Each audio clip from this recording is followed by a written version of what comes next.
Nakatali yung kanyang buhok kaya chine-check natin yung mga buhok na hindi sumama sa tali nito. Ano ba yung magandang solusyon dyan para hindi ito umangat? Lagyan natin ng pomade, kahit anong klaseng pomade. Kapag nilagyan natin ito, didikit siya doon sa karamihan ng buhok.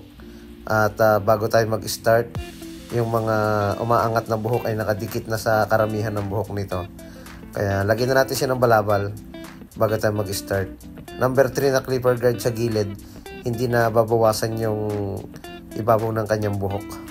Titaper natin ito para hindi mapersa yung pagnipis. Number 3 muna na clipper guard. Ang client natin ay kapwa natin barbero from Binyan, Laguna. Binisita pa tayo dito sa barbershop para lang makapagpagupit. So gupitan natin siya sa gusto niyang gupit. Gamit tayo ng trimmer sa pagtanggal ng patilya.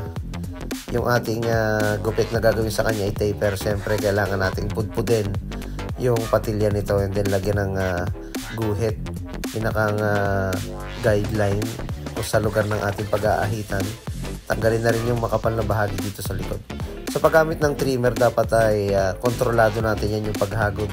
Kung tayo'y baguhan na barbero, huwag masyadong mabilis yung galaw ng ating kamay. Mabagal lang yung pag-swing o yung pag-motion nito. And then kontrolado yung paggawa ng pinakang line. Number 1 na clipper guard, unti-unti na magbe-blend.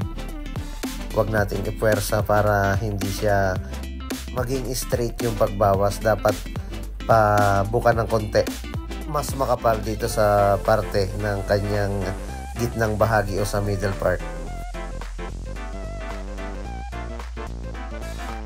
0.5 o half guard dito sa may lugar ng kanyang patilya.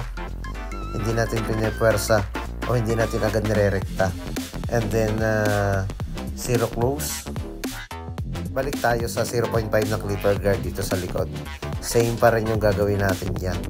And then gumamit tayo ng 0 open or 0 close para mas balance yung pag-blend dito.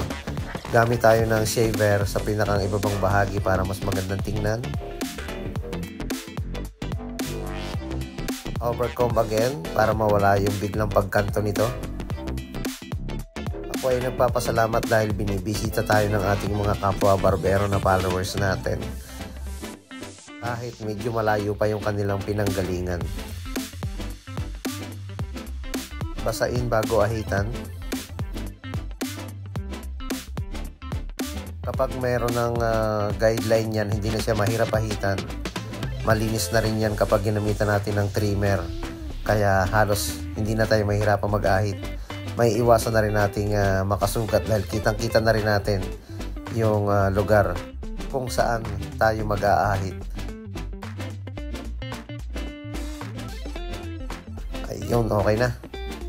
Naka-low taper, man bun hairstyle. Maraming salamat mga kabarberos.